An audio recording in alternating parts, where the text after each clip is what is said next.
Hello and welcome back to the Wisely Automotive YouTube channel. My name's Arthur and you join me in the red Tesla Model 3 which featured in the video Martin did a few days ago. As he alluded to, the car sold quite quickly. This is because it's generally quite a hot market at the moment. Prices have cooled and as a result there's some great deals out there. So we've had a really strong start to the year, and as a result we're a little bit behind on deliveries, including this one, which is why I've jumped in to try and help. So the reason for doing this video, other than giving you a break from Martin, is because it poses quite an interesting question, which is just how valuable is the Tesla Supercharging network, which is exclusive to Teslas in most cases. There's a few chargers in kind of low demand areas which you can use, and for more information about that, mine has done a video. He'll probably put a card somewhere. Yeah, on the way up, the deliveries to Macclesfield, so it's about, what's my nav saying? It's about 200 miles there, and then I'm going to hop on a train and take the opportunity to pick a car up from Manchester. So it's about 450 miles round trip, which is about the most you'd want to do in a day of driving, whether it's an ICE car or an EV. So yeah, on the way up obviously I'll have access to the superchargers, and on the way down I won't, so we'll be able to really see the value of that. So without further ado, I'm just going to set up the nav, reset the efficiency stuff, because I know that's an important part of these videos, and maybe we'll make some interesting conclusions, see some dramas at chargers. I don't know, let's see how it goes. Okay, so I've got Waze down here, and that is suggesting 195 miles and an arrival time of 10:44. And then if we put in Macclesfield here, for anyone who's not used a Tesla before, this is basically how simple it is. And it's trying to find some chargers on the way. Now, interestingly, I'm leaving with 78% battery, so that's a predicted range of 222 miles. Throughout the day I'm going to try and keep relatively comfortable, and I'm going to be sort of taking calls and stuff, so it certainly isn't going to be the most efficient driving out there. Oh no, there it is, fine.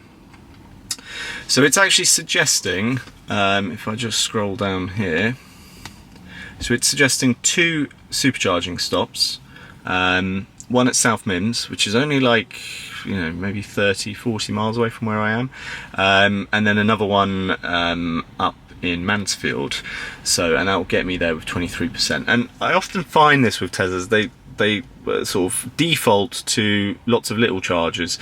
We're going to try and do our own thing here, and really I want to try and get there with just one stop, and also get to the customer with a bit more range. We aim for 50%, but or at least 50%, but it's not always possible. So anyway, I think the best thing to do is, I'm gonna, in terms of distance and stuff, this is, do I get an overall distance? No. Oh well, if I do remove all charging stops. Oh, here we go. So I've got 194 miles, and it's actually saying I could do it if I stay under 60 miles an hour, but that's unlikely. So yeah, it's saying 3 hours 23, and that's saying 3 hours 53, and generally I trust Waze more, but yeah, and also this arrival time, by the way, is based on this time here, which is not the correct time. It's actually 6:53. Again, the car just still thinks it's in California, I think. So so yeah, I'm going to set off and I'll catch up with you at the first charger. See you then.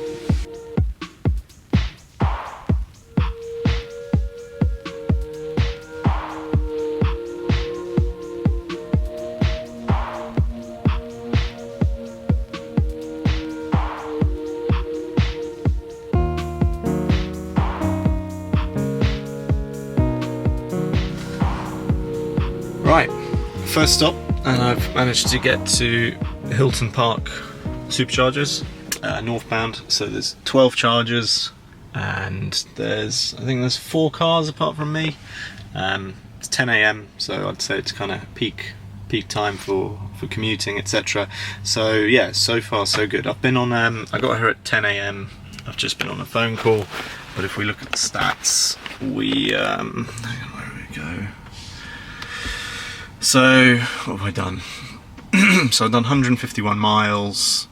It's taken 3 hours. Pretty good efficiency, I'd say. I've been sort of between 60 and 70.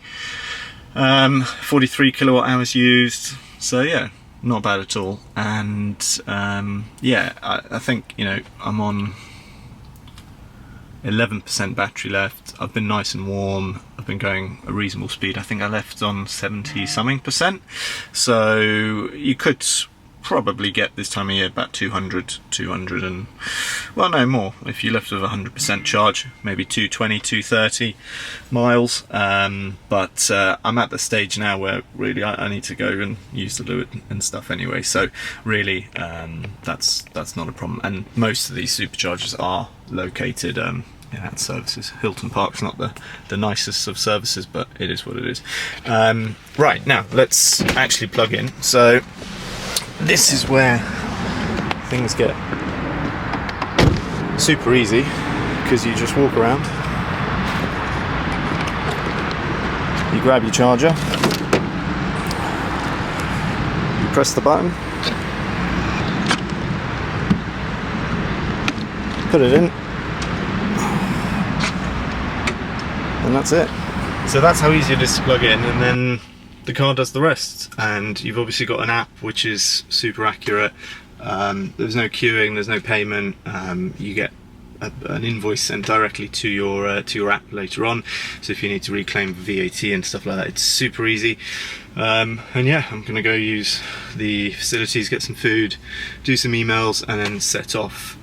But yeah, to do this in 2 stops would have been silly. You know, by the time you've plugged in, you're pretty much unplugging.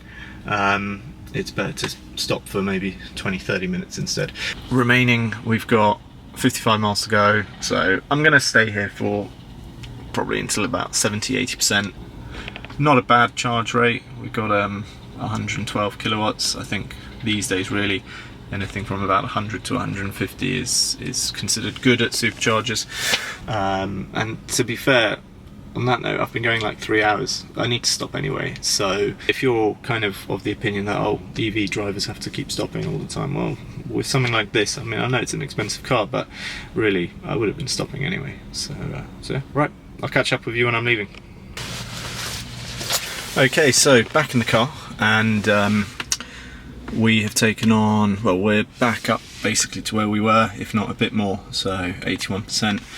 10:44, I think we plugged in about 1/4 past, so it's been about 30 minutes of charging. I'll overlay how much it cost and how long it took exactly. But now on to Macclesfield, and actually I'm a little bit ahead of schedule, so the plan is I'm going to meet the customer at the station and hopefully get on the train an hour earlier to get me into Manchester. So yeah, all good. Should be alright. I'm meeting him at 12, so better get my skates on, and then I'll probably catch up with you on the train. But yeah, all good, super easy. I mean, as far as things that went wrong or inconveniences, there were none. That was super swish. So.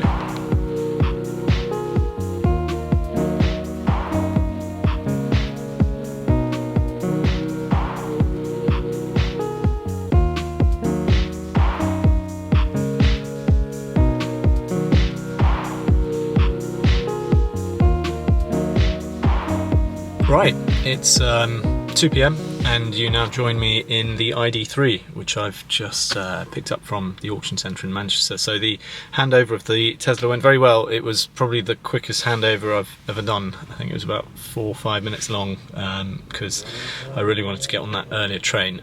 So sorry, Mr. B, if you're watching this, but yeah, I hope we covered everything that we could in the few minutes we had together. But yeah, so that's all good and ahead of schedule. Now, ID.3, absolutely lovely. I'll go into why I'm buying an ID.3, because obviously for those who watch the channel, you'll know that it's not something we kind of specialise in. But yeah, I'll go into that later. Firstly, I just want to set this car up and basically get on the road. On that note, so range-wise, if I just turn the camera around. So in front of me, I've got apparently 124 miles of range, but I've noticed a bit like with a i3, if you make adjustments to that, so for example temperature all the way up, the range sort of adjusts quite dramatically. It's kind of assuming you're going to be in that state for the entire drive. But anyway, let's just let's go back to having all that off for now. So 124 miles. When I got in, I'm sure it said 77% or something like that. I don't know how I go back to having that information source.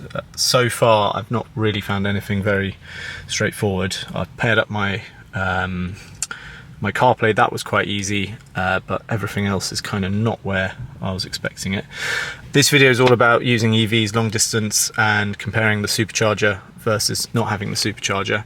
So if we first of all, let's go to the home page. So I'm guessing that's there, and navigation. I'm gonna, because with the Tesla, I could have just let the car do it, and then we would have stopped for 2 charges, where we managed to stop just for one sort of quick one.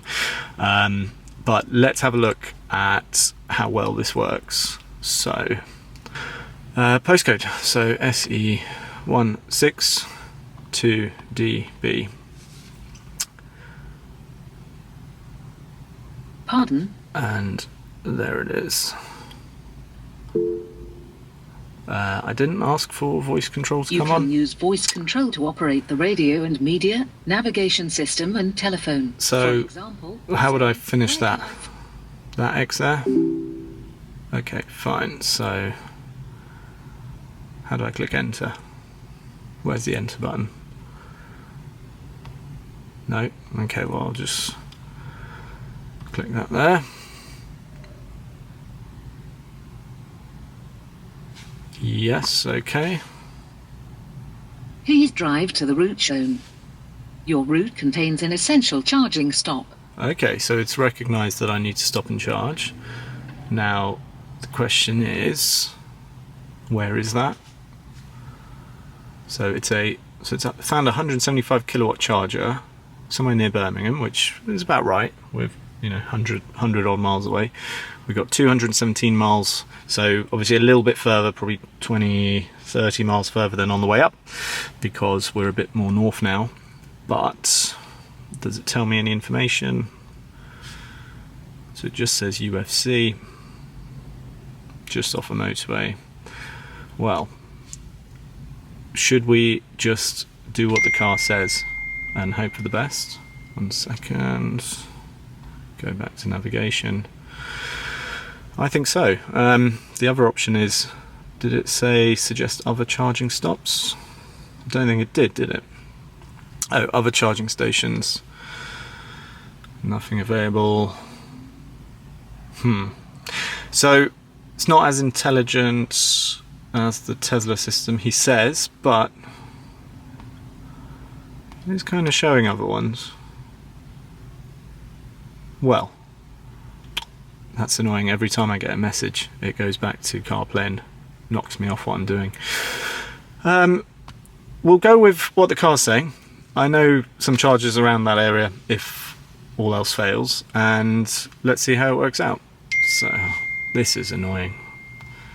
But then again, I guess that's the idea of CarPlay. You use it for everything. But then if you're using Waze, you can't have the charging stops. So anyway, let's zero this one out, and let's zero this one out, and that's about it. Back to my nav, and off we go. Okay, so you joined me about 80 miles into my return leg. I'm just passing Hilton Park services, which is where we stopped earlier to charge the Tesla, and so far so good. I have got 29 miles left to get to Crawley services southbound, which I've decided to stop at. I should say I'm using Waze. Actually, I decided quite early on not to use the Volkswagen system. I'm sure it's fine, but I've only got a finite amount of time to learn it and get to grips with it, so I'd rather just use Waze as I know it. I'm familiar with it, and frankly I sort of trust it a bit better. So downside of using Waze, of course, is for the moment I think there is no kind of charging planning in it, so I'm left to my own devices in terms of deciding where I'm going to stop and knowing where the chargers are. So yeah, I've decided to stop at Crawley. It's a services that I know, and it's one where there is a choice of chargers. You've got the I think there's 2 or 3 Gridserve units, and then there's a bank of Instavolts. So really you can kind of pull in there with hardly anything left, and you kind of know you're going to leave with some charge. In theory, let's hope that works. But yeah, this is a bit of a contrast to the journey up, where really you can just leave the car to do everything, and you've got to give credit where it's due to that. You know, the ease of finding chargers, the live information on how many of the stalls are available, how many aren't. It also, you know, during peak times they'll charge more to get people to move on, so you don't have those hoggers who are going right up to 99%. For long distance driving, which was the idea of this video, or the subject of this video, it really is a huge benefit having just even the way of finding chargers and planning your charging, let alone the actual physical superchargers themselves. And those today were spot on. There were, you know, 12 available, as in there were 12 in total, 4 were used, so happy days. 10 out of 10 basically. So far, not meaning to turn this into an ID.3 review, but one little thing I'm finding a bit annoying is I can't change the guesser meter from miles to percent, and obviously I'm not familiar with the car and I don't know how efficient it is, so I'd kind of rather have that raw state of charge data and then do what I want with it, or ideally have both like you can in an i3 and a Tesla and stuff. It's just a little bit less, I've got a little bit less confidence in terms of whether I'll actually get to where I'm going. So what I'm having to do is I'm keeping an eye on the guesser meter, and I'm keeping an eye on my miles left. So currently I've got 40 and 26, so I've got basically a 14-mile delta between those two numbers, and I'm just every 5 minutes just doing that subtraction and seeing what I've got. I had, I think, about 18 miles when I first decided to plug Crawley in, so it's reducing, but not enough so for me to not think I'm going to get there. I've only got 26 miles left to go, so 30 minutes, so should be alright. It's an interesting part of long distance EV driving that I hadn't considered. Just the fact that the Tesla works out where they are is a big one. Here, you know, short of pulling over and getting Zap Map out, you're either making charging decisions based on what's up here from previous journeys, etc., or using the in-car thing, which frankly from what I experienced earlier, I'm not that confident. But yeah, so far so good. The ID.3 itself, obviously not something we usually have. In fact, we've only ever sold one before. This particular car is not going up for sale. We bought it a sort of on order, or we sourced it for a really good customer of ours who's bought at least 5 or 6 cars, so it was kind of a bit of a favourite. We don't ordinarily source cars, so while we are absolutely flattered when we get messages saying, you know, I'm looking for a i3 that's under 20,000 miles in blue with sweet interior and a sunroof and Harman Kardon, and I'm looking to pay X, that's great, but really our model is buy the car and then find the customer, rather than have the customer and find the car. It's the latter can unfortunately become quite a wild goose chase, and quite often ends up with no result at all. So yeah, we have our stock and we sell from stock. no such thing as a used car factory, I'm afraid. That said, there are people out there who do sourcing, and you can try something like that. But having said that, for this particular customer, he's bought a lot of cars from us, and it was a pretty easy brief. So Martin got to work and found this, which is a lovely example. I can't find a mark on it really. 4,000 miles, 71 plate. I don't know the exact specification. Martin will overlay it, but yeah, because of what I was saying earlier about, or I think at the very beginning of the video, about how the market's cooled a little in terms of EV prices, and there's more supply and stuff, it means there's some really good deals floating around. And we've sold this car for under, I think it was £29,000, so under 30 grand. Only 6 or so months ago, people were paying over list for second-hand ID.3s. So yeah, it means if you've been kind of teetering, or if you've been umming and ahhing about going electric, now's the time. Obviously, you've got to take a gamble on the price of energy, which is the major contributing factor to why the prices have fallen. But that's down to you to decide. Is energy going to keep going up, or are we in a little blip, and or in a little peak, and it's going to subside? So yeah, anyway, that's the update so far. Nothing majorly bad to report about not having a Tesla. So far so good. Just hit traffic, which is great. It is actually great because you get a little bit better efficiency. But yeah, hoping to get to Crawley at 4:30. We'll charge up enough to get back to the showroom with about 20-30% spare.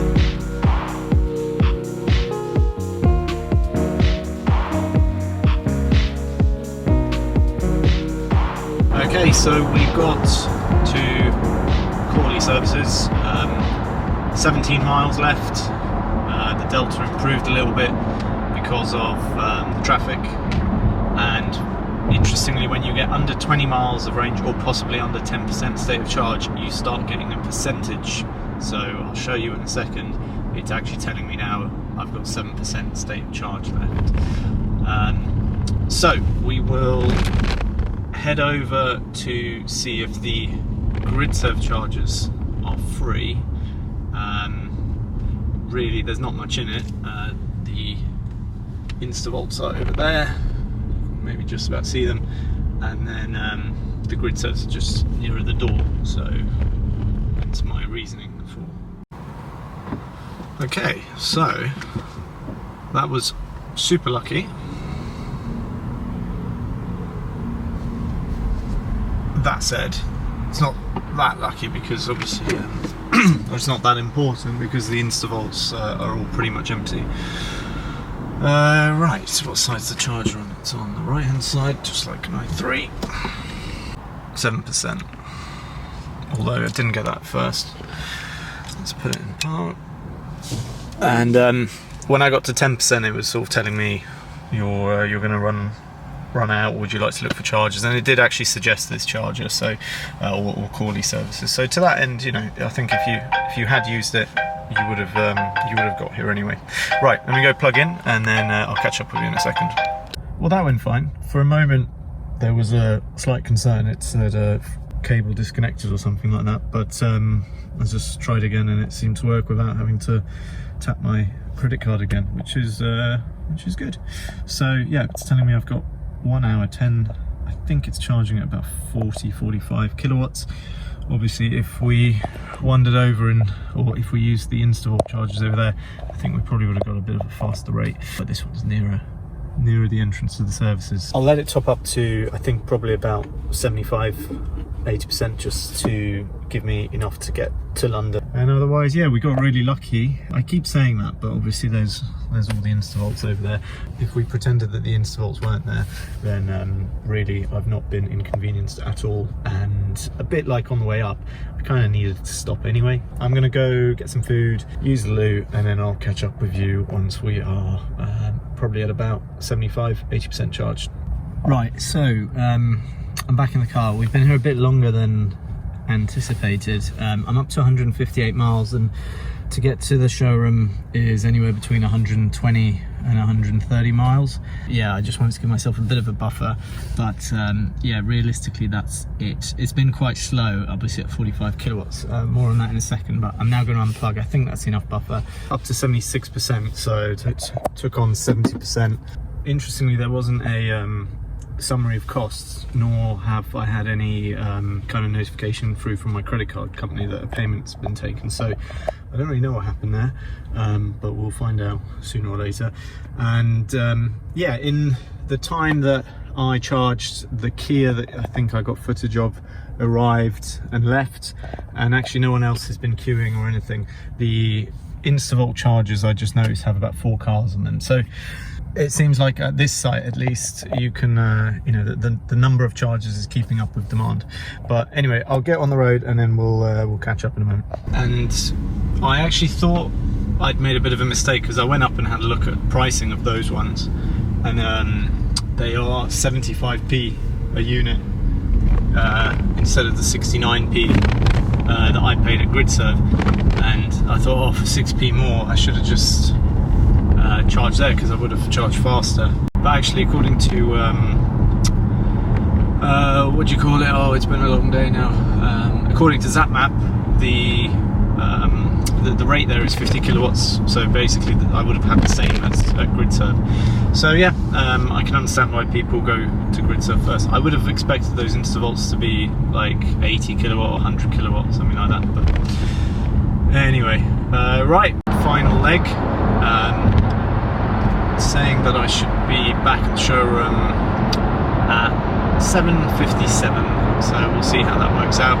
And yeah, leaving with 159 miles on the gasometer, and I've got 122 miles to do, so definitely, well, almost definitely hoping to not have to stop once more. But yeah, I think I'll conclude a bit later, but so far so good.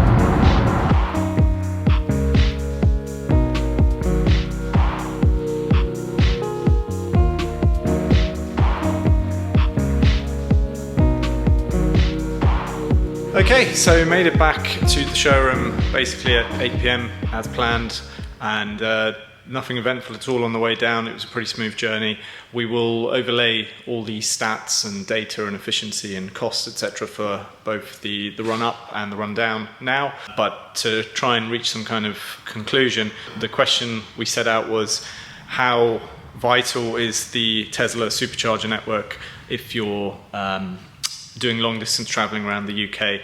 And I think the answer is, today, with these 2 journeys, those particular charging stops, it wasn't critical, and you can actually survive quite well without it.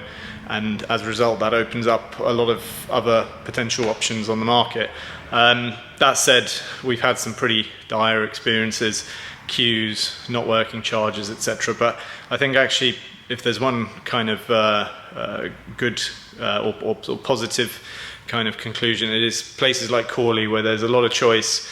It's clear that the number of chargers is kind of surpasses the demand for them. The fact that Crawley works and I could just call in and know that really I'll have a stress-free experience. Once all the other service areas become like that, I really don't see it being particularly an issue, and I think Tesla will start to lose a little bit of their USP that they have with the superchargers, and probably at that point open up their network to everyone. That said, the one sort of unexpected conclusion is where they really do still have an advantage is charging speed. So I know I used the Gridserve at 50 kilowatt, and the only other option though was the InstaVolt, which was also 50 kilowatt, and that's still the case for a lot of places you stop. So the fact that obviously I keep pointing at black Tesla, but the performance that I took up, it was kind of, I think it was 110, 120 kilowatts it was taking at one point. That really halves your time. You know, I was at Hilton Park for maybe 15 minutes, whereas you saw at Crawley it was like a 50-minute slog, and I think we only got to like 75% or something. So yeah, the charging speeds really need to pick up on the on the other sort of third-party networks. But overall, I think I'm optimistic. You know, I'm certainly optimistic for the future. As long as these service areas kind of get their act together and start doing something a bit like Crawley, obviously on a much larger scale once growth is really exponential. But yeah, the argument for buying a Tesla just for the Supercharger network, I think, is not as vital as it maybe once was. But yeah, that's my conclusion. The ID.3, by the way, I found it very interesting.